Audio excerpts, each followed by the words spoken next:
Yeah, g'day everyone and welcome back to the Gold Coast Titans Frontline podcast. We're now live all over social media, so make sure you get involved with the show. Drop your comments and we will bring them up on screen. I'm joined every week by my co-host Russ. Not our week again though, was it, mate? Another unfortunate result. Yeah, mate. I think we're starting to get used to it as a club now. All supporters, what's this? We're dead last on the ladder.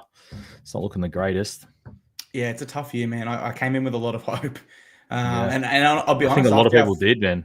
Yeah, and after our first two wins, I don't think we were wrong to have a lot of hope. We were actually really good against the Knights and the Roosters back-to-back. But really, since that point, I mean, we've had some wins sporadically, but it's ultimately, a lot of games to forget, man. Let's go into grading our performance. What would you give us this week between an F- and A+? We leaked 30 points. You're never going to win games leaking 30 points a game. Yeah, we had some shimmers of brilliance in that game, but we're also versing a team that the Cowboys, who are also struggling, and I can't give us better than a D. I think we have the worst defense in the comp as well, man. Yeah. I knew we averaged the same as the Cowboys coming into this. They obviously scored more points to defeat us. So, yeah, worst defense in the NRL. I've got a D as well. And I'll be completely honest here for Cowboys fans, if there are any tuning in, you guys were bad. You guys were not good. We were just worse. And so I guess the joke's on us as Titans fans. It's really frustrating because I honestly reckon we're the two worst teams in the comp right now. Yeah. Well, since round 9, when the Cowboys beat us the first time, their only wins are against us and the Tigers. So that's not, we're not being unfair or, biased in that assessment. Cowboys were not good in this game. And that's why the loss is even more frustrating for me because we didn't have to be great. We only had to be good to win this game. And somehow we were worse. So super frustrating, mate. I'm going to go ahead and give it a D as well. Unacceptable. But the fact it's a D and not an E is probably reflective that it wasn't our worst performance of the season, but it was horrible to watch all the same. I feel like we lost that game in the first 10 minutes, but I looked at our first 3 sets. We didn't run over 30 meters. Like, you want to lay a platform at the start, and our first set, we ran 27 meters after 5 tackles. I'll tell you what, I saw something at the ground on the replay that led to the Cowboys' first try. And I'll definitely get off my chest and we'll touch on it when we go into our game review, mate, because I saw the same thing early, not even mistakes, just early intent missing, where, like you said, we're not running hard in the opening set. And I'll get to specifically what caught my eye after our Titans news section, guys. So Dave Fafita is aiming to return next round. We've got a bye this week, but he'll be aiming to return in round 19 against the Broncos at home. Keanu Kinney remains on track for round 21. That's awesome. And you know what? I did these notes yesterday, Russ. I thought there's probably not too much Titans news around at the moment. And then someone that I would never expect to be called into the New South Wales Blues camp and that's Brian Kelly. He was in reserve grade last week, mate. I want to know your thoughts on BK joining the camp. A surprise, straight up. I thought he had a decently solid game on the weekend. Like, he was strong. He's running. He was one of the guys that was actually running strong. I didn't think he'd be in the camp at all for the Blues. Good on him. He went from playing Queensland Cup to 1-game Titans to training with the Blues now. What a 2 weeks for him, man. Straight up. This is my problem with our coach's philosophy of dropping players back to reserve grade, right? Brian Kelly goes back for 1 week. He plays well for Tweed after a run of poor games, or at least mid-games for us. And now he's being rewarded by joining the New South Wales Blues camp. Lofiana Khan-Pereira, he gets dropped this week. What's the bet? He's back for round 19 against the Broncos, right? And so my point I'm making here is we don't actually drop players and punish them. We give them a little break off, and there's ultimately no accountability. They're right back into the team, and in this case, they're right into the Blues squad. So I would really love Des to just come down with more firmness. Hey, BK, I've given you however many weeks in a row you haven't performed, or not BK, any player for that matter. You haven't performed. Go back to reserve grade for a solid month and show me you want to be in this team. Yeah.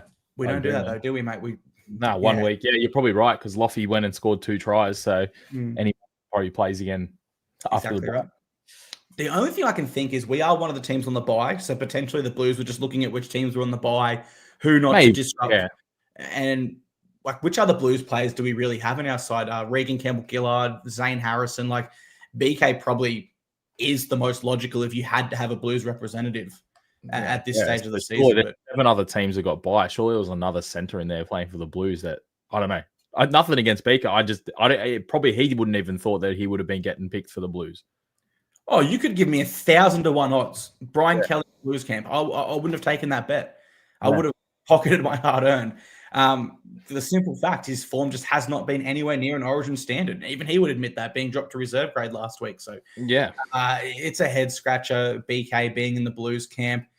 Fingers crossed he comes back energized. Yeah, hopefully, like he goes there, has a great week on camp. Obviously, he's not going to play unless something formidable happens in that camp. But like, he's not going to play. So hopefully, it's just good for him, a good restart, and he comes back and brings good form to the Titans.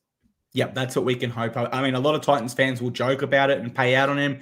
Yeah. The fact is, he's been selected for a reason. I know he's not the best form for us, but hopefully there is a positive to come with BK returning. G'day, Colt from YouTube, mate. Always great to see your name rolling through the chat, guys. Of course, we are live right now. We can see your comments and we can bring them up on screen. So particularly as we go through these next segments, please feel free to get involved. Let's review the game, mate. We lose to the Cowboys, 30 points to 24. I thought there was some good moments sprinkled in. Like, we weren't horrible for the full 80, but there was a whole heap of bad. Like, if I'm going to sit here and focus on the sprinkly good stuff for you guys, it's probably not a fair assessment of the game. We were pretty poor, right, mate? What was that? Some things that stood out to you, though? Mate, 30 points. We can't leak 30 points. We're doing this every week. We're not going to win games. And like I said before, I feel like we lost that game in the first, 5 sets of the game, 10 minutes. We weren't running, we were running less than 30 meters for the whole set. We were hardly getting past our halfway. So we're not putting an attacking kick in ever. And it's just, that straight away, we just didn't have the intent. We had a good second half, I thought, but it was just a little too late. And that's exactly right. Like, I think the reason why we have these moments of brilliance in the second half is just other sides getting complacent because it's happening too easy for them. Look, this is what caught my eye that I was alluding to before. 8 minutes in, when Scott Drinkwater steps back on the inside, there should be inside pressure there. Or at minimum, there should be a defender holding their line just in case he steps back inside. That inside man was Regan Campbell-Gillard. Mm-hmm. And he was walking 8 minutes in the game. He was walking, and that's why Drinkwater was able to score so easily. Mm-hmm. Now, if it's the final 8 minutes and Reg has had a huge stint and he's made 40 tackles for us and 150 plus meters. Yeah, you get it. Fair enough, Reg. That's a big effort. 8 minutes into the game, mate, as a starting front rower, that's just unacceptable. When Jimmy Joliffe started for us, he was awesome. You're going to get subbed off around that 22-minute mark. Just play 22 minutes hard. Then you can have a rest for the rest of the half. You won't come on to the second half. You know what I mean? That's what they want our props to do. Go out there, smash it for 20 minutes. That's all we need. We have 4 elite middle forwards. Yeah. It's not like we need players conserving themselves. They can and they should be going their hardest, particularly 8 minutes in. So for Regan Campbell-Gillard in particular there, I could say a lot of negative things. I don't want to go down that path, but it was just frustrating because Reg is better than that. He really 100%. Is better than that. That was, the next takeaway I had was just our penalties. The amount of times the Cowboys just got to piggyback out of their own end, and then the rain sets in. We're against it. We're chasing points.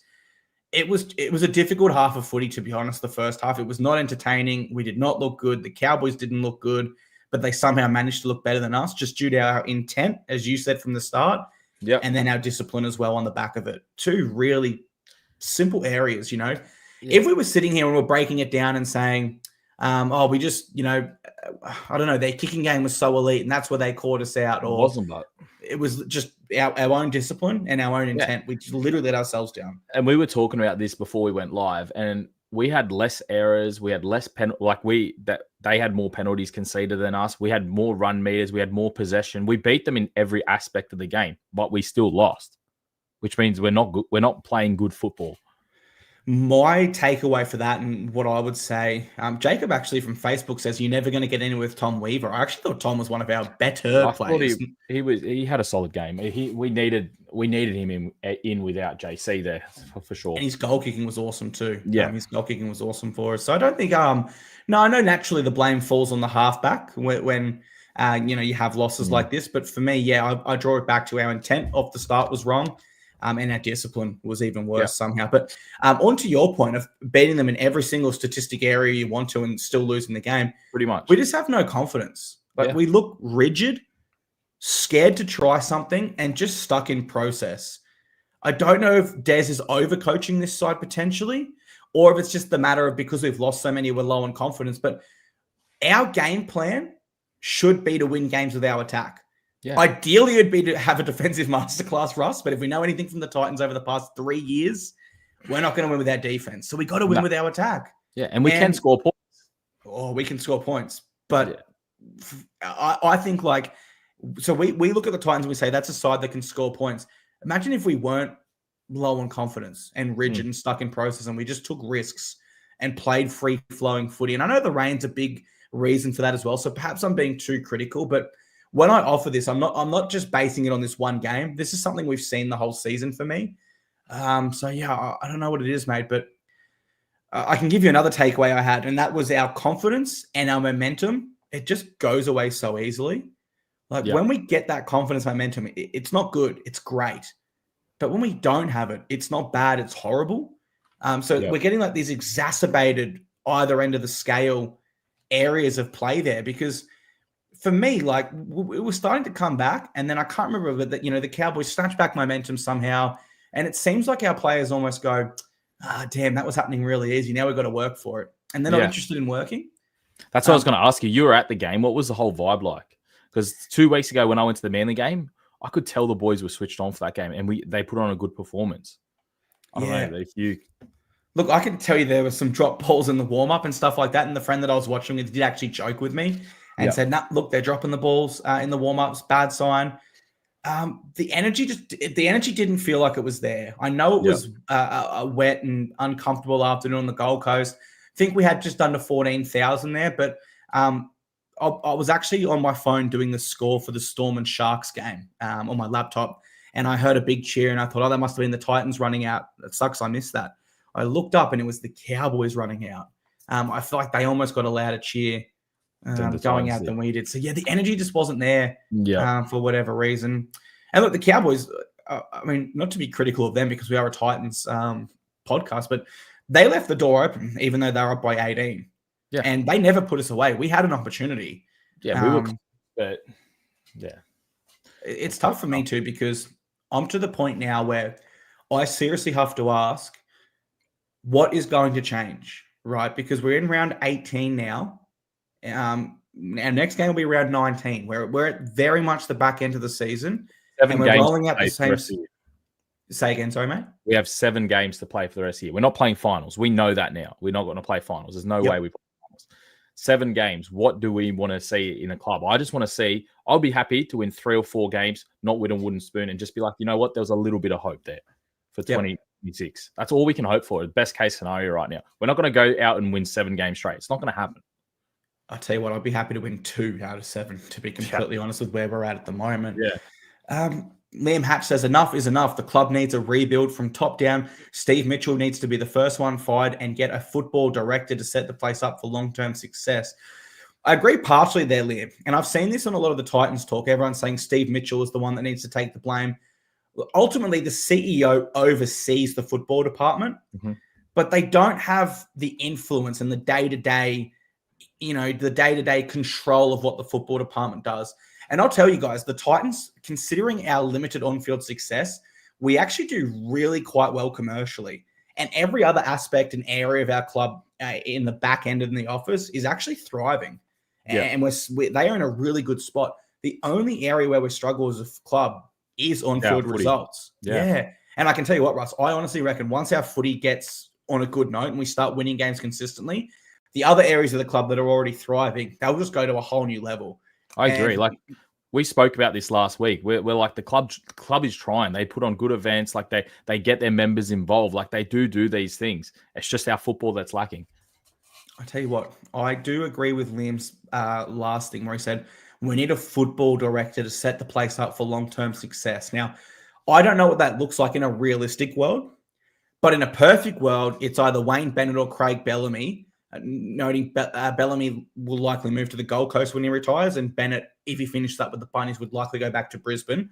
They are the football director, and they are overseeing a football department with the next up-and-coming coach. We need to find the next Andrew Webster, the next Cameron Serraldo, the next Jason Riles, the next assistant coach that's really doing a great job.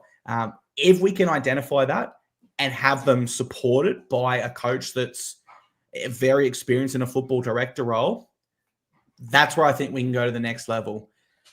Yeah. It's tough to say, but if I have to say at this stage, and I've got to make the tough call, I don't know. I don't think Des is the right coach for us moving forward. And he wasn't an experienced coach, like you've said. Like, these guys are experienced, but it's getting to the point where you go, like, Des didn't work. Hasn't been working at the Titans now. Like, here's the toughest thing to take. The coaches, our current makeup of coaches, or collectively, they don't want to make changes. Let's be realistic now as fans of this club. It's round 17, and we haven't had much change with the roster. We haven't played much differently. We haven't fixed our bench rotation. We haven't changed enough. And so if the coaching unit right now don't want to change or don't want to implement change, then unfortunately the change needs to be them. Mm-hmm. I'm not unfair to say that, guys. Like, I feel bad saying it. I feel bad for being the guy that's putting that negative energy out there, but it's the reality of the situation. Round 17, we're struggling. We're not getting results, and we haven't adjusted or changed throughout this whole season. We've just rolled out a similar 17 every week. Yep. We've had moments of brilliance. Most of it's been poor, and we've just accepted that that's okay. We've had multiple opportunities to really make change throughout the year and even trial different combinations. I feel after like round 3, man, or round 4, rather, you and I were saying we want to see Reg trialed from the bench. That's something so simple. We've been saying that from the start, pretty much. Yeah. And so, it's a tough conversation to have. It's tough. I got a thing to put to you. Do you reckon if we didn't win 2 weeks ago against Manly, do you reckon Des would still be our coach? See, it's a tough one because the owners are coming out of the club, so the people that have put in the most investment, and they've said that he is safe. Yeah. But ultimately, at some stage, like Steve being the CEO and Dennis Watt being the executive chairman, will have to make a tough decision that the investors of the club might not wish. Because we just can't keep going down this path. I honestly think if we had lost, if he wasn't removed in the next few weeks, they would have made the decision to by the end of the year, Des. Yeah, I think so as well. And then there's also the reports that he's not happy with the assistants. So, it's a tough one, man. The whole football department, in a perfect world, I'd love to see a little bit of an overhaul there because everything else, Gold Coast Titans, the community, the frontline, the members, the commercial side of the business, everything's going awesome. It is, yep. We just can't get the results on the field, which is really frustrating, mate. Let's move into our 3-2-1s. It wasn't all doom and gloom. We did have some nice moments we touched on. So give me your 3-2-1s from this game, please. I found it pretty easy to pick my 3-2-1s this week. I actually went 3 points for Philip Sami. I thought he was one of the backs that he ran for like 230 meters, scored a try. I thought he was very solid. 2 points. I went AJ. I thought AJ was good. It was hard conditions with all the wet weather footy and that, but he's still got that X factor, and that's what we needed in the fullback position. And then 1 point, I went both of them. Or I just thought he had another solid game. Yeah, okay. My 3 points went to AJ Brimson. He got that cut early, got wrapped up, and I just really liked it. He was just trying to create opportunities. And when the Cowboys missed that ball and it bounced up for him and he scored, one thing I hated was all the NRL itself even posted on Instagram, right place, right time. And it's like, no, that's extreme effort because it was more than likely going to bounce dead. But he sprinted to the ball and put himself in a position regardless. Sure, you can say luck was involved, but if he doesn't sprint to that ball and give everything, then exactly right. So 3 points for me, AJ. 2 points, Phil Sami. You summed it up perfectly. Just great energy throughout this game. Yep. Great runs. Love Phil. I feel like Phil's been our best back this year, to be honest. And he's probably most consistent. He's run for 150 meters easy every game. I'd have to say he's been our best back. And my 1 point went to Jojo Fafita, who I'd say has been also one of our best backs this year. Yep. Loved his powerful try. It was awesome to see, mate.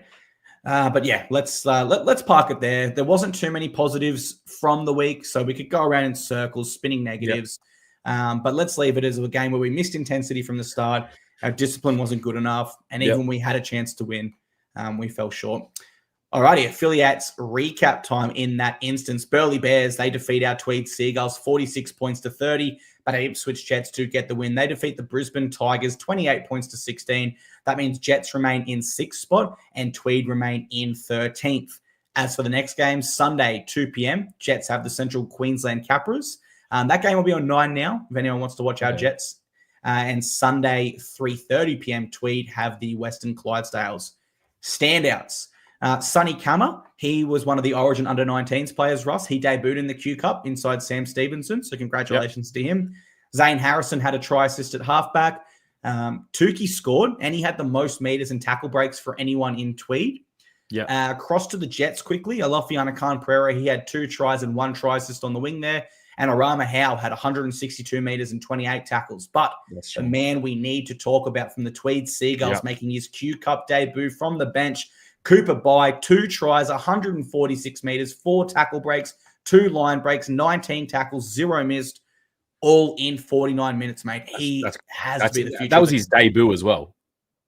First game, best debuts you could possibly have in Q Cup. Off the bench, 50 minutes, and the stats were ridiculous. Now, a player like that, man, we got to talk about this. Like, these are players we need in our club playing 2026 onwards. Like, if he's good enough, we need to be signing, throwing money at these people before they get snapped up, because they will. People will look at that and be like, "No, we want him. Look at that." And these are the young guys. If we want any sort of success in the club, I feel like we've got to, like a player like that, we've got to throw some money at him straight up. Even at the back end of this year's done. Give him 10 minutes off the bench in a game. Who cares? Give him a debut. He'll be like, "Oh, look, I'm getting a debut as a 19-year-old." If he's killing Q Cup, give him a couple more games in Q Cup. If he's getting good results, good stats, mate, give him a jersey. And re-sign him long term. Look, I think there's 2 things we need to note in this situation, Russ. Number 1, we need to learn from the Josiah Pahulu mistake. We gave him his debut season. He was looking like a Rookie of the Year contender. And then by reports, not confirmed, but by reports, we didn't give him his last game, so he missed out on a bonus, which was just wrong to do. Number 2, his father, Marcus Bye, Cooper Bye's father, I should say, Marcus Bye, has been appointed as a board member for the Papua New Guinean expansion side. I believe we will see Cooper Bye debut for the PNG Camels this year, as they are short on quality forwards. And we can't afford to even that. We can't afford that to even be an option. So I completely agree with you. We need to start giving him games now. And when we get to the end of the season, we need to sit down and have a serious talk with him where, "Hey, Cooper, I understand there's going to be other opportunities out there for you, but we believe you, alongside Tino and Mo, our other young forwards, Bowie Firma, you guys are the future forward pack of this club. We need to keep you, Cooper. What do you need from us?" And, of course, there's going to be a realistic number associated with that, a realistic number of years, but we need clear communication because we didn't have clear communication with Josiah Pahulu. No. And ultimately we lost him. And he's not the first good young gun we've lost either, is it? Lost quite a few. So, I'd be especially like those young guys. We had 7 people playing that Origin from the Titans. Yep. Was that right? 7? Yep. We had the most of any team. So our juniors are working as well. Our juniors are working. So if we've got 1 or 2 that we're going, this guy's red hot. Like, we know he's going to play NRL. Lock him up now. Yep. And I think we do in Cooper Bye, Sam Stevenson, and Zane Harrison. Zane Harrison as well. Those and like 3... you said, Tukey Simpkins, right? He's had 1 or 2 games off the bench. All right, he's putting up numbers. He is another one of our future. He's a young guy killing Q Cup this year. Give him a bench spot. Yeah. What have we got to lose? Like, we've been talking about him every week to say, like, put him on the bench. He's had like 2 games off the bench, and the limited time we've seen him, he's been better than most of the other bench players. Yep. No, you're right, man. So that is our affiliates recap, guys. As Russ said, we've got some good young players doing great things in reserve grade. But we just need to make sure we manage their careers and make sure that we don't end up losing them. At this time, guys, we'd usually talk about changes we want to see to the team list, and we'd preview our game that's coming up. But of course, we have the bye this week, so it'll be a bit of a shorter episode. So we will close the show there, guys, and just say again, thank you so much for sticking, not only with our show, but the Titans as a whole. We really appreciate the support. We can't speak on behalf of the club, but I'm certain they would appreciate it even more so. And week off, Russ. We'll be back next week, and we'll do it all again. Do it again, mate. All righty, guys. See you later, and go the Titans.